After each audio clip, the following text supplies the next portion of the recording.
Hey guys, we're in the car. You know, when we're in the car, I'm about to get some tea. Y'all hold on. Okay. Come out to Walmart today. Had to because I can't get them to bring my dry shampoo out there, and everywhere in Coburn it is like $7. No chance for a rain dance. So, sorry, I'm hot. So I come and get it, right? Walking through the store, you know, I'm teaching now. I got me a 3-subject notebook. I was looking to make sure I got the cheapest one with the thick paper, yada yada. And someone I used to know goes by, and they see me because they react, and they were going to come in that lane, whatever aisle, and they see me and they react. They're like, they turn their head and go. I was like, really?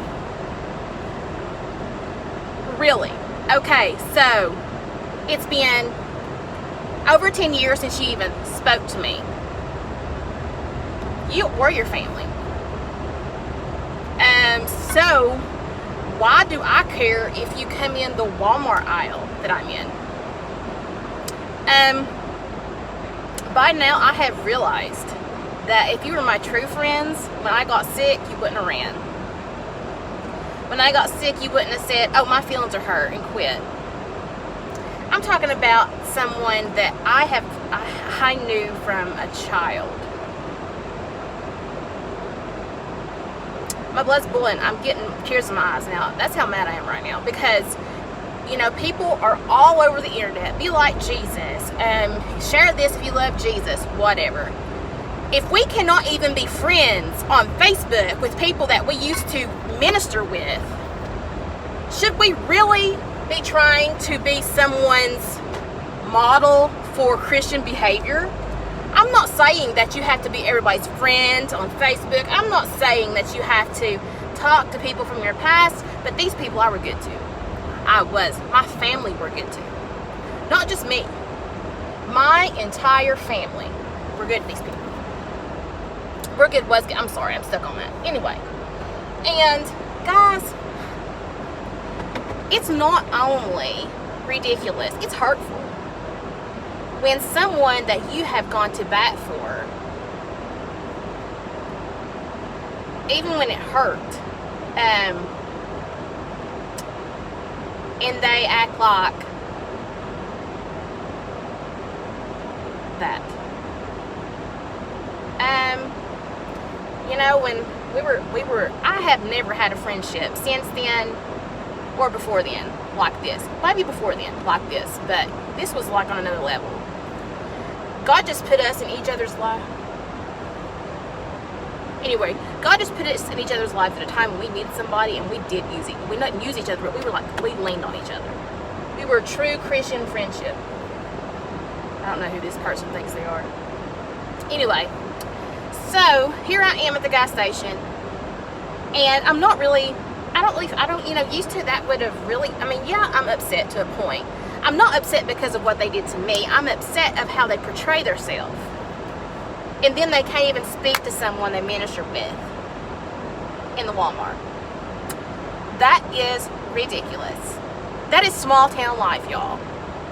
If we cannot speak to each other in public where the world's at, and people are looking at us and they're saying, I know they used to do this together, they used to do that together, they used to run around together, they used to minister together. And they're saying, well, if that's a Christian, I don't want to be one. And they're right. So, I hate it when, and you know guys, I am 34, my life is full, I'm married now, things change. You know, before that, I would have been crying and calling my mom and dad, but you know what, I realize they were like that to people that used to be in their life then. And so, it's going to take them a while to get over it. More than 10 years? Yeah. Probably more than 10 years. Anyway, So, if y'all want someone to be a part of a group, be your friend, and be a part of your religious organization, church, college organization, whatever, don't go out in public in front of God. And okay, let me tell y'all, Walmart in a small, like from a small town, when you go to Walmart, that is the epicenter where everyone goes. Everybody has to go there because they've shut them down here, shut them down there, and they put one big one in the middle, right? And so you go in there and you run into somebody. You always will. You always will. And people are watching you. And when you run into someone and you treat them worse than you would probably treat someone who is, that you don't know, they see that. How do I know that? Because when I was in sin, I saw it. Now, was I not a Christian? No, but I was going backwards in my walk. But it's a lot more noticeable to people when Christians won't even look at each other. Now, I looked because I'm a type of person, if someone comes in the aisle, I'm going to say hi, hello, excuse me, whatever I need to say. I'm going to be friendly. And when I looked up to say hi, because that's just the way I am, I talk to everybody. I guess I get it from Aunt Patty. Don't know. But anyway, I talk to everybody. So I look over and say hi, and she backs out and turns her head like that. And I thought, are you an adult?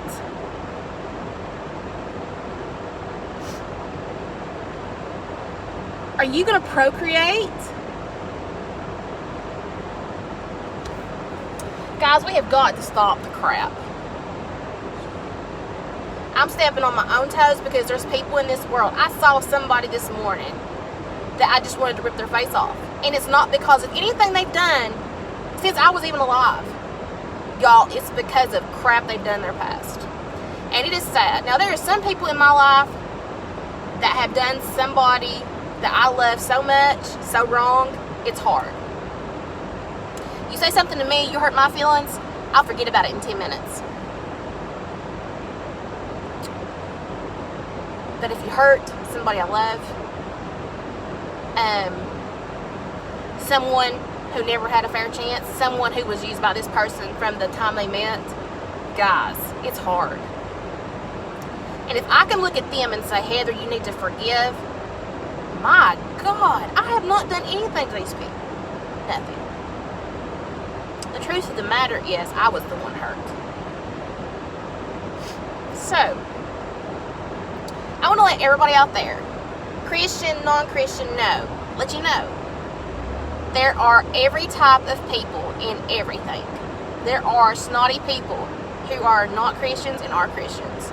There are unforgiveness, people who won't forgive in every sect of life, every type of Christianity, every type of any religion. There are people who would rather choke themselves on their tongue in a Walmart place before they would speak to them. And that is sad, because that is, you know what I'm going to tell you? If you say, well, I don't want to be a Christian if that's what it's like. I want you to really look at a Christian. Someone, you see, we don't have it together. Us Christians down here, we don't have it all together. Now, there's a couple people that come to mind that I think, you know what, you should look at them.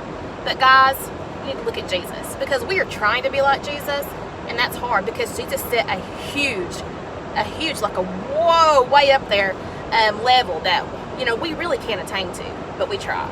We try.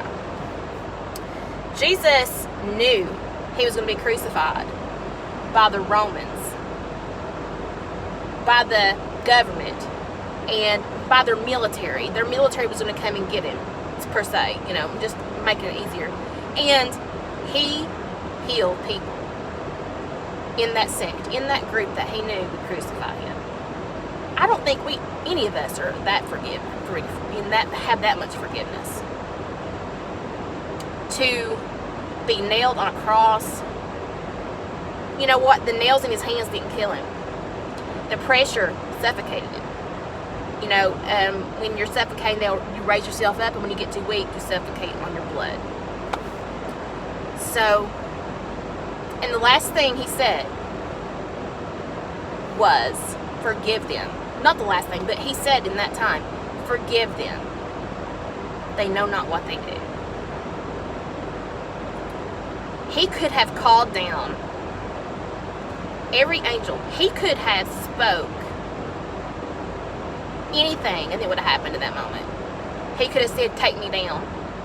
With the authority God had given him, he could have been taken down, y'all. He could have said to the Romans, turn around. You didn't see me. When they came to get him, they wouldn't have seen him. He has the power that the Father had, and he was on earth in a human body. He felt the pain. He felt it, guys. And he had the nervousness and the anxious and knowing that he is called to do something that was going to hurt so bad. But that humankind depended on it. Listen, guys, we're never, I know we all say be like Jesus. What would Jesus do? Let me tell you something. Jesus, although I'm striving every day to be like him, it is very hard to attain the level, that the example that he has set. To completely rid myself of flesh and say, not my will, but yours be done. To say to my feelings, I might feel this way about this person, but I'm not going to choose to act this way. Our feelings can be deceiving. Taken from a person who has bipolar disorder, borderline, whatever, they can be deceiving.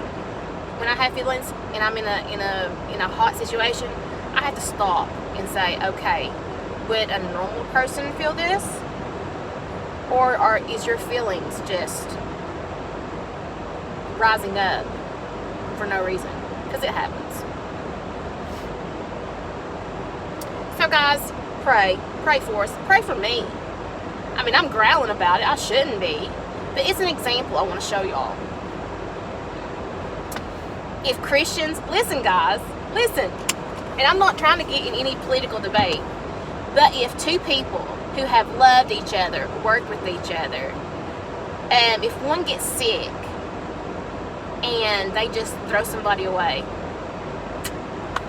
and years later, the person who was sick doesn't care about that, just wants their friendship, has went to them, has gone to them several times and has tried to make things right, to take all the blame, to take everything, the responsibility, just put it on me, and they still can't act better than that when they see them somewhere.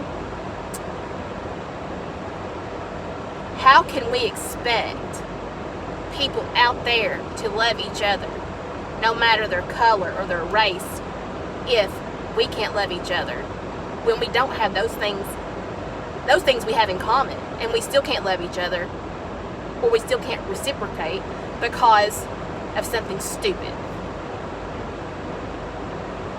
I'm sorry, I'm going to love everybody. Sorry, I'm going to do it.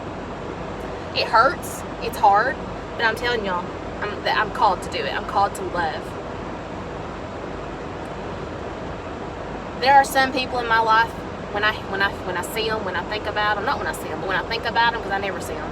When I think about them, I have to pray. Because I've not